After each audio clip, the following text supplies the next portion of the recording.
জঙ্গি আস্তানা থেকে আটক জেএমবি সদস্য নিহত হওয়ার প্রতিশোধ নিতেই বাবুল আক্তারের স্ত্রীকে হত্যার পরিকল্পনা করা হয়। 5 দিনের রিমান্ডে হুমকিদাতা বুলবুল। কামরাঙ্গীর চর থেকে আনসারুল্লাহ বাংলা টিমের 2 সদস্য আটক, অর্থ সংগ্রহ ও জঙ্গিবাদে প্ররোচনার অভিযোগ। মুক্তাগাছা থেকে বাংলা ভাইয়ের ঘনিষ্ঠ সহযোগীকে গ্রেফতারের দাবি। ৭৫ পরবর্তী ঘটনা বিশ্লেষণ করে ঐক্যের সিদ্ধান্ত নিয়েছিল আওয়ামী লীগ ও জাসদ। সৈয়দ আশরাফের বক্তব্যের জবাবে ইনু। জোট নেতাদের মিশ্র প্রতিক্রিয়া। ঈদে ঘরমুখো মানুষের যাত্রা নির্বিঘ্ন করতে চলছে রেলওয়ের প্রস্তুতি। এবারও থাকছে বিশেষ ট্রেন। আগাম টিকিট প্রত্যাশীদের ভোগান্তি কমাতে নানা উদ্যোগ। এবং ফ্লোরিডায় সন্ত্রাসী হামলায় আহতদের পাশে প্রবাসী বাঙালিরা। $50,000 তহবিল গঠন। ধর্মের নামে এ ধরনের হত্যাকাণ্ডের বিরুদ্ধে সোচ্চার হওয়ার আহ্বান।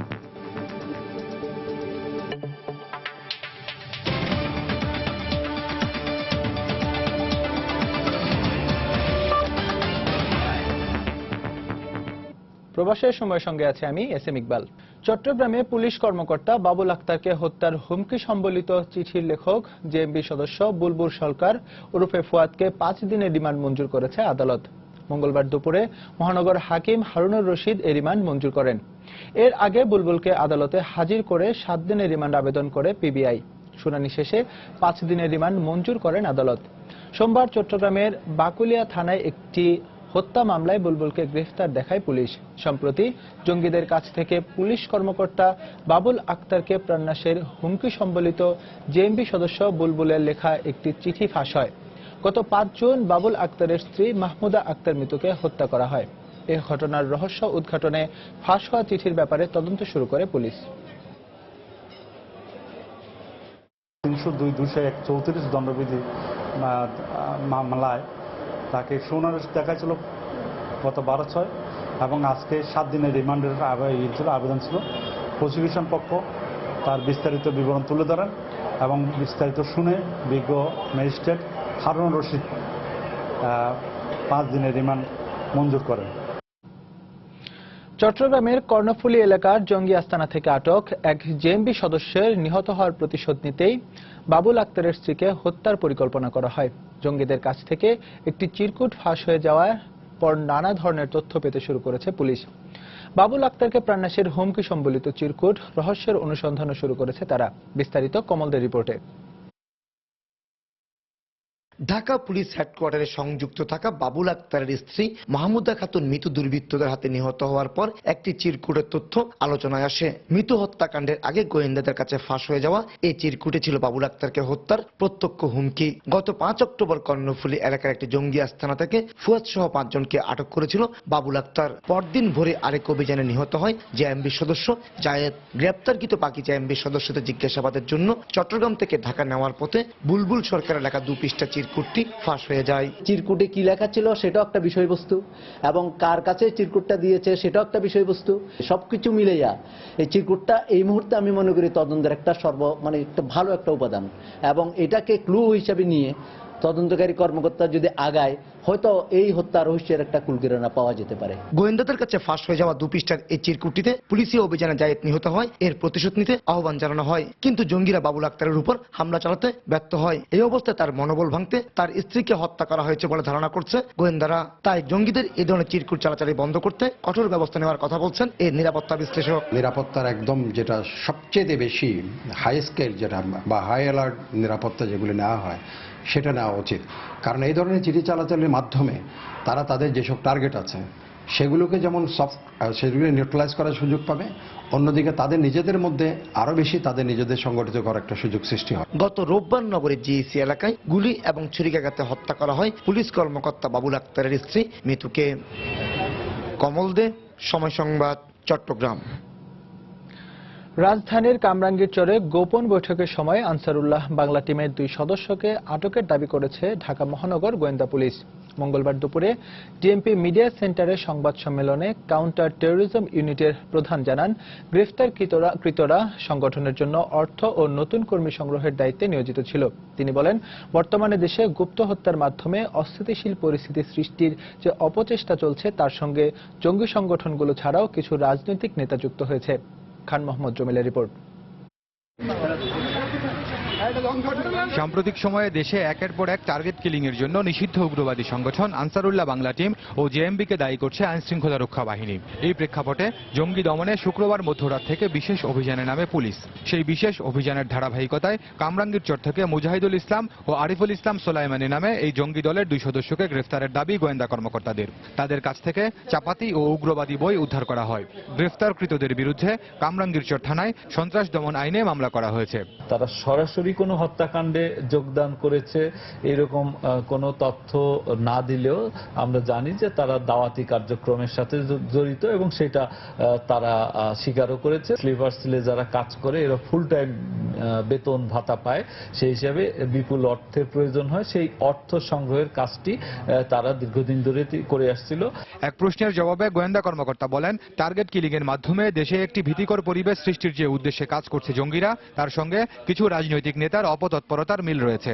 আসলাম চৌধুরী নামক একজন ভদ্রলোক, একটা দলের যুগ্ম মহাসচিব, মোসাদের সাথে মিটিং করে এবং ইন্ডিয়াকে খেপিয়ে তোলার চেষ্টা করছিল যে এই দেশে মাইনরিটি কমিউনিটি অর্থাৎ হিন্দুদের উপর নির্যাতন করা হচ্ছে, তাদের হত্যা করা হচ্ছে এবং এরা সরাসরি হত্যাকাণ্ডে লিপ্ত। তো ফলে এই যে দুই পক্ষের চাওয়ার ভিতরে অনেকটা মিল রয়েছে। মাসখানেক আগে আনসারুল্লাহ বাংলা টিমের 6 জঙ্গির ছবি প্রকাশ করে যে বিজ্ঞপ্তি দেওয়া হয়েছিল, তাদের কয়েকজনকে শনাক্ত করা হয়েছে বলেও জানান তিনি।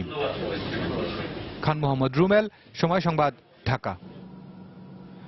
ময়মনসিংহের মুক্তাগাছা থেকে গরিবুল্লাহ নামে বাংলা ভাইয়ের ঘনিষ্ঠ সহযোগীকে গ্রেফতারের দাবি করেছে পুলিশ। পুলিশ জানায়, মঙ্গলবার ভোরে উপজেলার বিন্নাকুড়ি গ্রামে গরিবুল্লাহ অবস্থান করছে এমন সংবাদ পায় তারা। পরে মুক্তাগাছা থানার ভারপ্রাপ্ত কর্মকর্তার নেতৃত্বে পুলিশ অভিযান চালায়। অভিযানে গরিবুল্লাহকে হাতে নাতে গ্রেফতার করা হয়। তার বিরুদ্ধে মুক্তাগাছা থানায় হত্যা, বিস্ফোরক আইন ও জরুরি বিধিমালা সহ 4টি মামলা রয়েছে। এছাড়া গরিবুল্লাহ বাংলা ভাইয়ের ঘনিষ্ঠ সহকারী এবং আশ্রয়দাতা ছিল বলেও নিশ্চিত করেছে police.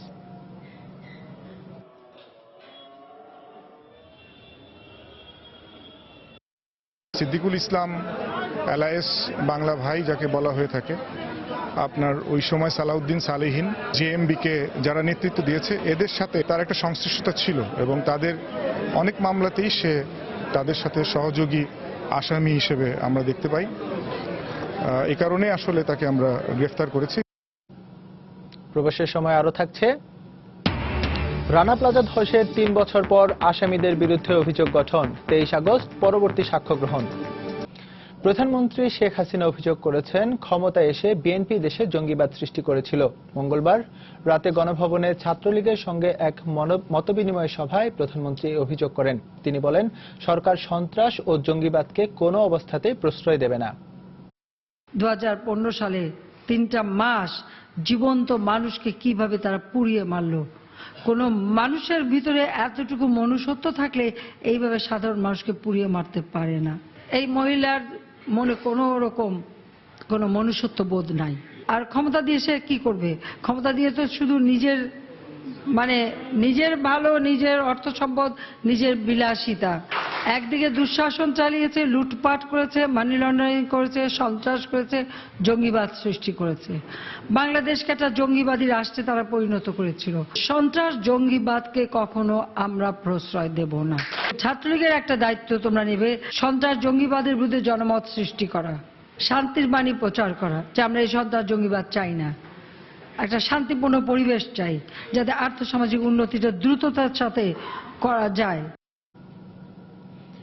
BNP chairperson Begum Khaleda Zia বলেছেন, আওয়ামী লীগে নিজেদের নেতাদের গুরুত্ব না দিয়ে গুম খুনে অভিজ্ঞ দলের লোকদের গুরুত্ব দিচ্ছে, আর তাতে দেশে অস্থিরতা বাড়ছে। মঙ্গলবার রাজধানীতে ইঞ্জিনিয়ার্স অ্যাসোসিয়েশনস অব বাংলাদেশ আয়োজিত ইফতার অনুষ্ঠানে একথা বলেন তিনি। বেগম জিয়া অভিযোগ করেন, সন্ত্রাস দমন নয়, বরং বাংলাদেশে সন্ত্রাস ছড়িয়ে দিতে দেশকে অস্থিতিশীল করতে পরিকল্পিতভাবে কাজ করছে সরকার। একসময় স্বাধীনতা করে ক্ষমতায় ছিল, এরাই কিন্তু তখন আওয়ামী লীগের সঙ্গে বিএনপির জন্মও তখন হয়নি। এই দলের লোকগুলি তখন আওয়ামী লীগের লোকজনকে গুম করত এবং তাদের নেতার সম্পর্কে যে খারাপ ভাষায় বক্তব্য দিত, সেগুলি আওয়ামী লীগ এবং হাসিনা সে ভুলে দিয়ে আজকে নিজের দলের লোককে মূল্যায়ন না করে এই পুলিশ, এই অত্যাচারীদের এই মূল্যায়ন করা হচ্ছে। তার ফলেই কিন্তু দেশের এই অবস্থা হচ্ছে। জাসদ ইস্যুতে আওয়ামী লীগের সাধারণ সম্পাদক সৈয়দ আশরাফুল ইসলামের মন্তব্যের জবাব দিলেন দলটির সভাপতি হাসানুল হক ইনু। ইতিহাস না ঘেঁটে তার দলের নেতাকর্মীদের কারো উস্কানিতে বিভ্রান্ত না হওয়ার আহ্বান জানিয়েছেন তিনি। এদিকে সৈয়দ আশরাফের বক্তব্যকে তার ব্যক্তিগত বক্তব্য বলে জানিয়েছেন আওয়ামী লীগের সভাপতি মণ্ডলীর সদস্য ওবায়দুল কাদের। মঙ্গলবার আলাদা অনুষ্ঠানে তারা একথা বলেন। সোমবার ছাত্রলীগের বর্ধিত সভায় সরকারের অন্যতম শরিক জাসদ নিয়ে মন্তব্য করে বিতর্কের সূচনা করেন আওয়ামী লীগের সাধারণ সম্পাদক ও সরকারের মন্ত্রী সৈয়দ আশরাফুল ইসলাম। এ সময় ৭১ পরবর্তী সময়ে জাসদের ভূমিকা নিয়ে প্রশ্ন তোলার পাশাপাশি বর্তমান সরকারে জাসদের একজন মন্ত্রী থাকার বিষয়ে কথা বলেন আওয়ামী লীগের এই নেতা। একজন মন্ত্রী দেওয়া হয়েছে এটি যথেষ্ট, তার প্রাশ্চিত্য কিন্তু সারা জীবনই ভুগতে হয়। তবে একদিন পরে ঝিনাইদহে আয়োজিত এক অনুষ্ঠানে সৈয়দ আশরাফের বক্তব্যের জবাব দেন জাসদের সভাপতি ও তথ্যমন্ত্রী হাসানুল হক ইনু। এটা কাদা ছোড়াছড়ির সময় না। ৭২ থেকে ৭৫-এর ঘটনাটা ইতিহাসের পাতায় চলে গিয়েছে। এটা ইতিহাস চর্চার সময় না। ৭৫-এর পূর্বাপর ঘটনার বিশ্লেষণ করেই জাসদ এবং আওয়ামী লীগ এবং শেখ হাসিনা আমরা ঐক্যের সিদ্ধান্ত নিয়েছি এবং তার ভিত্তিতে ১৪ দল গড়ে উঠেছে। এই ঐক্য দেশের জন্য মঙ্গলজনক, তা ইতিমধ্যেই প্রমাণ পেয়েছি আমরা। সুতরাং ঐক্য বজায় রাখুন, কাদা ছোড়াছড়ি বন্ধ করুন। এছাড়া রাজধানীতে জাসদের এক কর্মসূচিতেও দলটির নেতারা প্রতিক্রিয়া জানান সৈয়দ আশরাফের মন্তব্যের। এই ধরনের কাদা ছোড়াছড়ি আমাদের ঐক্যকে বিনষ্ট করবে, আমাদের মুক্তিযুদ্ধের শক্তিকে দুর্বল করবে।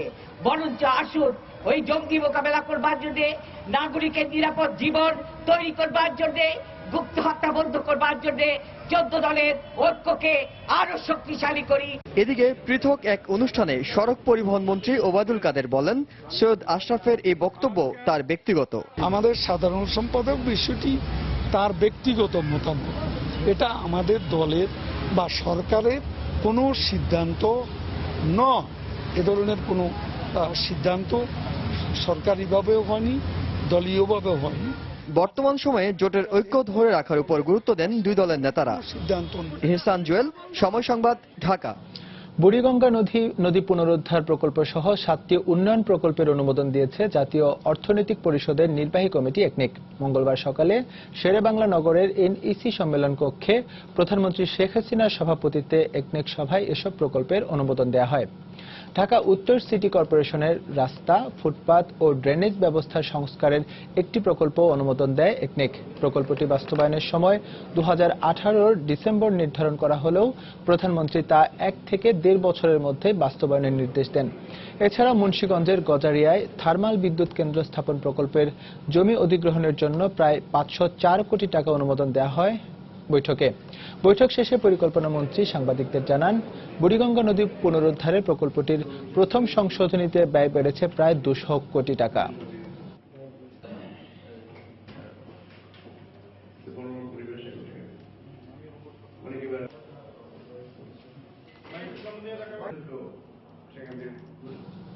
প্রবাসের সময় আরো থাকছে। ইংল্যান্ডের সঙ্গে ম্যাচে সমর্থকরা উগ্র ও বর্ণবাদী আচরণ করায় রাশিয়াকে 1.5 লাখ ইউরো জরিমানা, সতর্ক করা হলো রাশিয়ান ফুটবল ইউনিয়নকে। আসন্ন ঈদ উদযাপনের প্রায় সব প্রস্তুতি শেষ হয়েছে বলে জানিয়েছেন ধর্ম মন্ত্রণালয়ের ভারপ্রাপ্ত সচিব জালাল উদ্দিন। মঙ্গলবার সকালে সচিবালয়ে সাংবাদিকদের একথা জানান তিনি।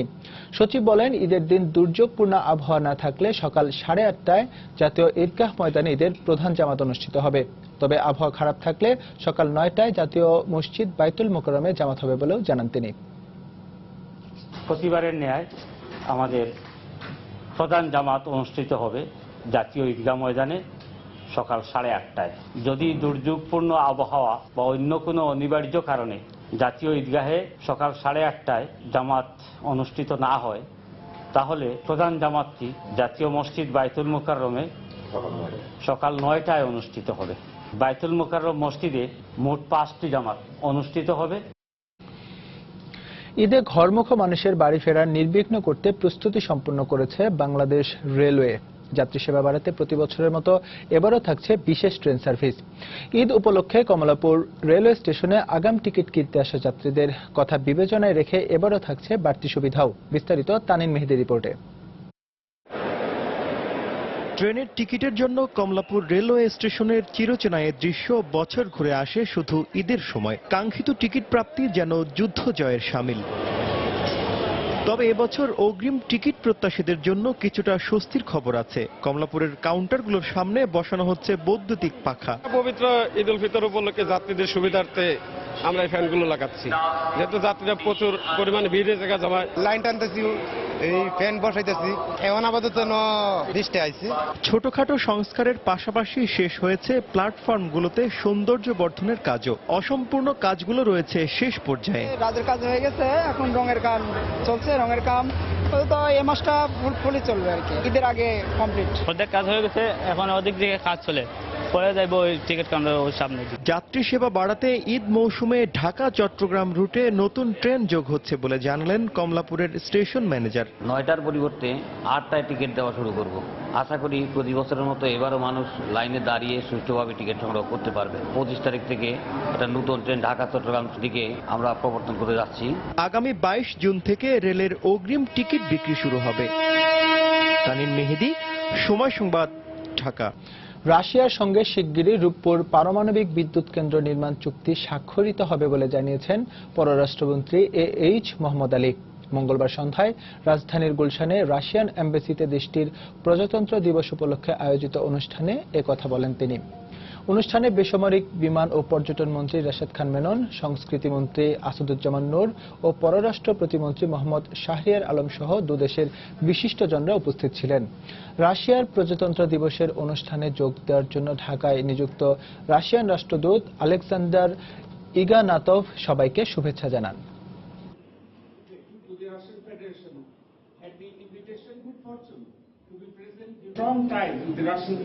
রাশিয়া সবসময় বাংলাদেশের উন্নয়ন কাজে সহযোগিতার হাত বাড়িয়েছে। রূপপুর পারমাণবিক বিদ্যুৎ কেন্দ্র নির্মাণেও দেশটি সহযোগিতার আশ্বাস দিয়েছে। এভাবে দুদেশের বন্ধুত্বপূর্ণ সম্পর্ক আরো গভীর হচ্ছে। সাভারের রানা প্লাজা ধসের ঘটনায় ইমারত নির্মাণ আইনের মামলায় ভবন মালিক সোহেল রানা ও তার মা বাবা সহ 18 আসামির বিরুদ্ধে অভিযোগ গঠন করেছেন আদালত। এরই মধ্য দিয়ে প্রায় 4 বছর পর এ মামলার বিচারিক কার্যক্রম শুরু হলো। মঙ্গলবার ঢাকার অতিরিক্ত মুখ্য বিচারিক হাকিম মুস্তাফিজুর রহমান আসামিদের বিরুদ্ধে অভিযোগ গঠন করে এ মামলায় সাক্ষ্য গ্রহণ শুরুর জন্য 23 আগস্ট দিন ধার্য করেন তিনি। 2013 সালের 24 এপ্রিল সাভার বাজার সংলগ্ন 8তলা রানা প্লাজা ধসে সহস্রাধিক মানুষ মারা যান, আহত ও পঙ্গু হয়ে যান প্রায় 2000 শ্রমিক। ভবন ধসের ঘটনায় কয়েকটি মামলা করা হয়। এর মধ্যে রাজুকের করা ইমারত নির্মাণ আইনের মামলায় অভিযোগপত্র সোহেল রানা সহ 18 জনকে আসামি করেন তদন্ত কর্মকর্তারা।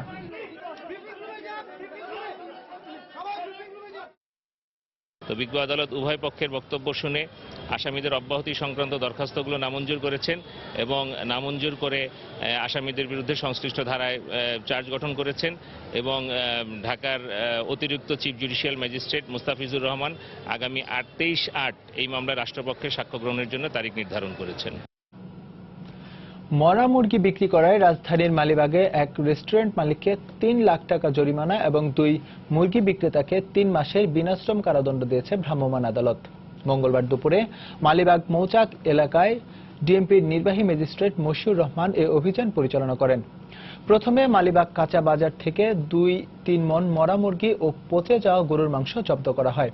অভিযানে আটক 2 বিক্রেতা জানায় মরা ও মেয়াদোত্তীর্ণ মুরগি বিভিন্ন সুপার শপ থেকে কিনে নামি দামি রেস্টুরেন্টে সরবরাহ করেন তারা। জব্দ করা মাংসগুলো তাৎক্ষণিক আগুন দিয়ে পুড়িয়ে ফেলা হয়।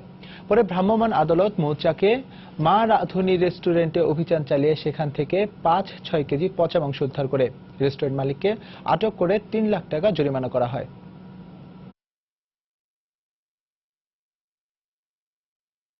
মেয়াদ উত্তীর্ণ হয়ে গেছে সেই কিছু গরুর মাংস এবং মরা মুরগি যেগুলো ওরা বিক্রি করতেছিল, ওদের হাতে হাতে আমরা গ্রেপ্তার করি। 2 জন আসামিকে স্বীকার করেছে, তাদের স্বীকার অনুযায়ী এই রেস্টুরেন্টে আসলাম। রেস্টুরেন্টে এসে ওরা স্বীকার করলো যে এই লোক আমাদের কাছ থেকে এই মরা মুরগিগুলো ক্রয় করে। তো রেস্টুরেন্টের মালিককে আমরা 3 লক্ষ টাকা জরিমানা করেছি। আর ওরা যে অপরাধ করতেছে ওরা যেহেতু নিম্নবিত্ত গরিব, সেই বিবেচনায় আমরা ওদেরকে 3 মাসের বিনাশ্রম কারাদণ্ড প্রদান করেছি। দেশে অসচেতনতা ও যথার্থ প্রচারণার অভাবে স্বেচ্ছায় রক্তদাতার সংখ্যা বাড়ছে না। বছরে 9 লাখ ব্যাগ রক্ত রক্তের চাহিদার বিপরীতে মিলছে 7 লাখ।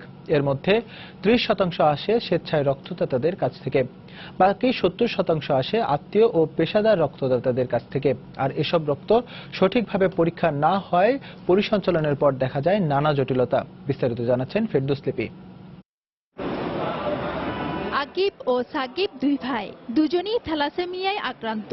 3-4 সপ্তাহ পর পর তাদের 2 ব্যাগ রক্তের প্রয়োজন হয়, কিন্তু এই রক্ত জোগাড়ে হিমশিম খেতে হয় তাদের মাকে। আর সেই কথা বলতে গিয়ে কান্নায় কণ্ঠ জড়িয়ে আসে তার। যখন নিয়মিত একটা রক্তের জন্য ব্লাড চাওয়া হয়, একজন ডোনারের কাছে একজন চাইলাম বা আরেকজন বন্ধু বান্ধবের কাছে চাওয়া হয়, তখন অনেক অনুগ্রহ দেখায়, কিন্তু মানে অনেকেই বিরক্ত হয়। তাদের কাছে হয়তো অনেকে কিছু বলতে পারে না, কিন্তু বোঝাতে যায়। এছাড়া তাৎক্ষণিক প্রয়োজনেও 1 ব্যাগ রক্তের জন্য অনেককে হন্যে হয়ে ছুটতে হয় দিক বিদিক। একটু রক্ত দরকার, রক্ত নানান জায়গায় বিচাইতেছি, পাইতে না, রক্তটা পাইতেছি না। বিভিন্ন জায়গায় আত্মীয় স্বজনের কাছে খুঁজছি, পাই নাই। পরে আপনার বিভিন্ন ইয়াতে গেছি, বাদন অফিসে গেছি, পাই নাই। বেসরকারি হিসেব মতে দেশে বছরে রক্তের চাহিদা 9 লাখ ব্যাগের মতো, আর চাহিদার বিপরীতে ঘাটতি থাকে 2 লাখের বেশি। অনেকে স্বপ্রণোদিত হয়ে নিয়মিত রক্ত দিয়ে থাকেন, তবে তার হার খুবই কম। যেখানে উন্নত এমনকি প্রতিবেশী ভারতে এর হার 65%-এর উপরে। একটা মানুষের জীবন বাঁচানো অবশ্যই অনেক মহৎ কাজ, এবং পাশাপাশি হচ্ছে যে স্বেচ্ছায় গিয়ে রক্ত দেওয়ার পর হচ্ছে যে নিজের মধ্যে একটা পুলক অনুভব করি। স্বেচ্ছায় রক্তদানের ব্যাপারে মানুষের মধ্যে যে ধরনের সচেতনতা তৈরি হওয়া দরকার, যে ধরনের সাড়া পাওয়া দরকার, এবং সেইভাবে আসলে কাজ করা হয় না। উন্নত বিশ্বে আমরা স্বেচ্ছায় রক্তদাতার সংখ্যা সবচেয়ে বেশি। সংগ্রহীত রক্তের মধ্যে পেশাদার রক্তদাতাদের রক্ত সবচেয়ে বিপজ্জনক বলে অভিমত বিশেষজ্ঞদের। এডিক্ট যারা আছে, ড্রাগ এডিক্ট, তারাই তো পেট ডোনার। এগুলো তো কোনো ব্লাডে আপনার বিভিন্ন ডিজিজ যেগুলো আছে, hepatitis B, hepatitis C, syphilis, HIV, AIDS, এইসব ডিজিজে তারা সংক্রমিত থাকে। এছাড়া বিশেষজ্ঞরা বলছেন 120 দিন পর মানুষের পুরনো রক্তকণিকা মরে গিয়ে নতুন করে তৈরি হয়। তাই একজন স্বাভাবিক সুস্থ মানুষ প্রতি 4 মাস পর পর 1 ব্যাগ রক্ত দিতে পারেন। ফেরদৌস লিপি, সময় সংবাদ, ঢাকা। এবার প্রবাসের খবর। ফ্লোরিডার অরল্যান্ডোতে সন্ত্রাসী হামলায় আহতদের রক্ত দিয়ে ও খাবার পানীয় সরবরাহ করে তাদের পাশে দাঁড়িয়েছে প্রবাসী বাঙালিরা। হতাহতদের সাহায্যে বাঙালিদের নেতৃত্বে স্থানীয় মুসলিম কমিউনিটির পক্ষ থেকে একদিনে $50,000 তহবিল গঠন করা হয়। তবে ধর্মকে ব্যবহার করে এ ধরনের হত্যাকাণ্ড অভিবাসী মুসলিম কমিউনিটির উপর নেতিবাচক প্রভাব ফেলতে পারে বলেও মত তাদের। এ অবস্থায় বাংলাদেশিদের মার্কিন রাজনীতিতে অংশগ্রহণ জরুরি হয়ে পড়ছে বলে মত তাদের। নিউ ইয়র্ক থেকে শিহাবুদ্দিন কিস্তুর পাঠানো তথ্য ও ছবি নিয়ে ডেস্ক রিপোর্ট। অরল্যান্ডো নাইট ক্লাবে সন্ত্রাসী হামলায় হতাহতদের স্মরণে প্রদীপ প্রজ্বলনে অংশ নেন প্রবাসী বাঙালি সহ ধর্ম বর্ণ নির্বিশেষে সব সম্প্রদায়ের মানুষ। অরল্যান্ডের হান্টিংটনে প্রায় 1000 প্রবাসী বাঙালির বসবাস। সেখানে সপরিবারে বসবাসরত ব্যবসায়ী ও ঢাকা বিশ্ববিদ্যালয়ের সাবেক প্রগতিশীল ছাত্রনেতা শেলি আহসান জানান, নিরাপত্তা বাহিনীর নিরলস চেষ্টায় পরিস্থিতি এখন অনেকটাই স্বাভাবিক হয়ে এসেছে। কালকে যেমন আমি গতকাল মসজিদে গেলাম নামাজ পড়তে, দেখলাম যে অনেক লোকই দেখলাম খুব ভীত সন্ত্রস্ত, আসলে খুব প্যানিক, আর কিছু না। তবে সিকিউরিটি খুব টাইট। আমাদের মসজিদে আমার পুলিশ ছিল, পুলিশের চিফ ছিল, তার সাথে আমাদের কথাবার্তা হয়েছে। সেই মসজিদে সবাই আশ্বস্ত করছে যে আমরা will give you full security, there will be no problem. এটা রমজানের মাস, বুঝছো না, সবাই একটু ভীত সন্ত্রস্ত মসজিদে যায়, বাই চান্স যদি কেউ কোনো প্যানিক করে কিংবা কোনো রকম ট্রাবল ক্রিয়েট করে কিনা। তো anyway, everything is actually smooth right now. অরল্যান্ডোর সর্বপ্রথম বাঙালি ও মূলধারা রাজনীতিক MK হোসাইন হিটু জানান, এ ধরনের ঘটনার পরেও বিশেষ করে স্থানীয় প্রশাসনের অভূতপূর্ব সাহায্য সহযোগিতা পাচ্ছেন তারা। বাংলাদেশি কমিউনিটির সদস্যরাও আহতদের প্রতি রক্তদান সহ নানা ধরনের সহযোগিতার হাত বাড়িয়ে দিচ্ছেন বলেও জানান এই প্রবাসী। 9/11-এর পর থেকে আমাদের এফেক্ট করে। তো সবচেয়ে খারাপ হচ্ছে যে আমেরিকাতে যে এখন পলিটিক্যাল যে কন্ডিশন আছে, তার মধ্যে এই জিনিসটা হওয়াতে আমাদের জন্য আসলে it's not a good sign for us. আমরা হোপফুল যে আমাদের নেক্সট জেনারেশন তার মধ্যে ইনভলভ থাকবে এবং আমেরিকার পলিটিক্যাল সিস্টেমের মধ্যে আমাদের একটা ভয়েস থাকবে। উইদাউট আওয়ার ভয়েস অ্যাকচুয়ালি আমাদের এখানে কোনো কিন্তু কিছু করা সম্ভব হবে না। যেটা অন্যান্য এথনিক গ্রুপ, হিসপ্যানিক বলেন, আপনার আফ্রিকান বলেন, এদের সবাই আছে। একমাত্র সাউথ ইস্ট এশিয়ান বলেন আর মিডল ইস্টার্ন মুসলিম আমাদের ইনভলভমেন্ট খুবই কম। তবে ইনশাল্লাহ we are very much involve now. সবাই বুঝতে পেরেছে একটা জিনিস যে we have to get involve with American politics. অরল্যান্ডোয় হামলার পর বাংলাদেশি কমিউনিটিতে আতঙ্ক বিরাজ করলেও বর্তমানে সেখানে স্বস্তি ফিরেছে বলে জানান প্রবাসী বাঙালিরা। কমিউনিটির সব ধরনের নিরাপত্তা নিশ্চিত করতে স্থানীয় পুলিশ সহ প্রশাসনও খুবই আন্তরিকতার সঙ্গে কাজ করছে বলেও জানান তারা। রিয়াদুল ইসলাম, সময় সংবাদ। জাতিসংঘের সাধারণ পরিষদের ৭১তম অধিবেশনের সহসভাপতি পদে নির্বাচিত হয়েছেন সংস্থাটিতে নিযুক্ত বাংলাদেশের স্থায়ী প্রতিনিধি মাসুদ বিন মোমেন। চলতি বছরের সেপ্টেম্বরে হতে যাওয়া ওই অধিবেশনের শুরু থেকে তিনি দায়িত্ব পালন করবেন। এশীয় ও প্রশান্ত মহাসাগরীয় অঞ্চল থেকে আগেভাগেই বাংলাদেশের সমর্থন লাভের বিষয়টি বেশ গুরুত্বপূর্ণ ছিল। সেপ্টেম্বরের ওই অধিবেশনে নতুন সভাপতি নির্বাচিত হয়েছেন ফিজির স্থায়ী প্রতিনিধি পিটার থমসন। বর্তমানে সভাপতি মোগেন লিকেটফের স্থলাভিষিক্ত হবেন তিনি। এছাড়া আসন্ন অধিবেশনের জন্য আঞ্চলিক গ্রুপ থেকে আরও 15টি দেশের প্রতিনিধি নিয়ম অনুযায়ী সহসভাপতি পদে নির্বাচিত হয়েছেন। আন্তর্জাতিক প্রসঙ্গ। ফ্রান্স জুড়ে শ্রম আইন সংশোধনের বিরুদ্ধে বড় ধরনের বিক্ষোভ হয়েছে। এতে পুলিশের সঙ্গে ব্যাপক সংঘর্ষে জড়িয়ে পড়ে শ্রমিকরা। আটক করা হয় বেশ কয়েকজনকে। মঙ্গলবারের এই বিক্ষোভ সমাবেশে 50,000 শ্রমিক যোগ দিয়েছে বলে জানিয়েছে আন্দোলনকারী সংগঠনগুলো। তবে এখনও সংশোধন বলবৎ রাখতে অনড় ফ্রাসোয়ালাদের সরকার। ফ্রান্সের রাজধানী প্যারিসে মঙ্গলবার হাজার হাজার মানুষ রাজপথে নেমে মিছিল ও সমাবেশে অংশ নেয়। কয়েকদিন ধরে চলে আসা শ্রম আইন সংশোধনের বিরুদ্ধে এই মিছিল। জনমত আইনের সংশোধনের পক্ষে, তবুও এখনো তা করা হয়নি, যদিও গণতন্ত্র তাই বলে। এটা সরকারের একগুঁয়েমি ছাড়া কিছু নয়। গেল প্রায় 3.5 মাস জুড়ে যে শ্রমিক বিক্ষোভ চলছে তার জন্য সরকারই বেশি দায়ী। সমাবেশ স্থলে সতর্ক উপস্থিতি ছিল আইন শৃঙ্খলা রক্ষাকারী বাহিনীর সদস্যদের। তারপরও থামানো যায়নি সংঘর্ষ। প্রতিবাদ সমাবেশে যোগ দিতে আসা শ্রমিকদের ছত্রভঙ্গ করতে কাঁদানে গ্যাস ও জলকামান ব্যবহার করে পুলিশ। গ্রেফতার করা হয় বেশ কয়েকজনকে। আশেপাশের ভবনগুলোতে চালানো হয় ভাঙচুর। মঙ্গলবার প্যারিসের সবচেয়ে বড় পর্যটন কেন্দ্র আইফেল টাওয়ার একদিনের জন্য বন্ধ রাখা হয়। সেখানকার কর্মীরা সমাবেশে যোগ দেওয়ার জন্য টাওয়ার বন্ধ রাখলে দর্শনার্থীরা ফিরে যান। বিক্ষোভ করেছে প্যারিসের ট্যাক্সি চালকরাও। এর আগে শ্রম আইন সংশোধনের প্রতিবাদে রাষ্ট্রীয় রেলওয়েতে কর্মবিরতি পালন করে শ্রমিকরা। বিক্ষোভ আর প্রতিবাদ সমাবেশের পরও শ্রম আইন সংশোধন প্রত্যাহার করতে সম্মত হয়নি ফ্রাসোয়ালাদের সমাজতান্ত্রিক সরকার।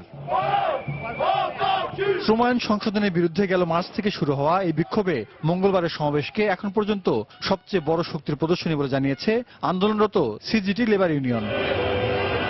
জাহিদুর রহমান, সময় সংবাদ।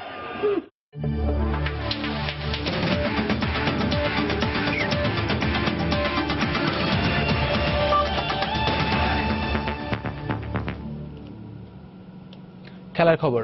ইংল্যান্ড ও রাশিয়ার ম্যাচ চলাকালীন রাশিয়ান সমর্থকদের উগ্র ও বর্ণবাদী আচরণের বিষয়ে অভিযোগ প্রমাণিত হয় 1.5 লাখ ইউরো জরিমানা করেছে এথিক্স কমিটি। পাশাপাশি একই অভিযোগে সতর্ক করে দেওয়া হয়েছে রাশিয়ান ফুটবল ইউনিয়নকে। তবে উয়েফা ডিসিপ্লিনারি আইনের 20 নম্বর ধারা অনুযায়ী অযোগ্য হল বিশেষ বিবেচনায় ইউরো শেষ না হওয়া পর্যন্ত রাশিয়ার উপর নিষেধাজ্ঞাটি পুরোপুরি কার্যকর হবে না। তবে চলমান ইউরো চ্যাম্পিয়নশিপে একই ঘটনার পুনরাবৃত্তি হলে নিষেধাজ্ঞা কার্যকর করা হবে বলে জানিয়েছে এথিক্স কমিটি। 11 জুন স্তাদে ভেলদারমে ইংল্যান্ড ও রাশিয়ার মধ্যকার ম্যাচের শেষ দিকে রুশ সমর্থকরা ইংলিশ সমর্থকদের উপর চড়াও হয়। তারা আগুনের গোলাও নিক্ষেপ করে ম্যাচে। সংঘর্ষে প্রায় 100 জন আহত হওয়ার পর উয়েফা কমিটি বিষয়টি নিয়ে তদন্তে নামে। তদন্তে রুশ সমর্থকরা দোষী সাব্যস্ত হয় এই শাস্তি আরোপ করে এথিক্স কমিটি।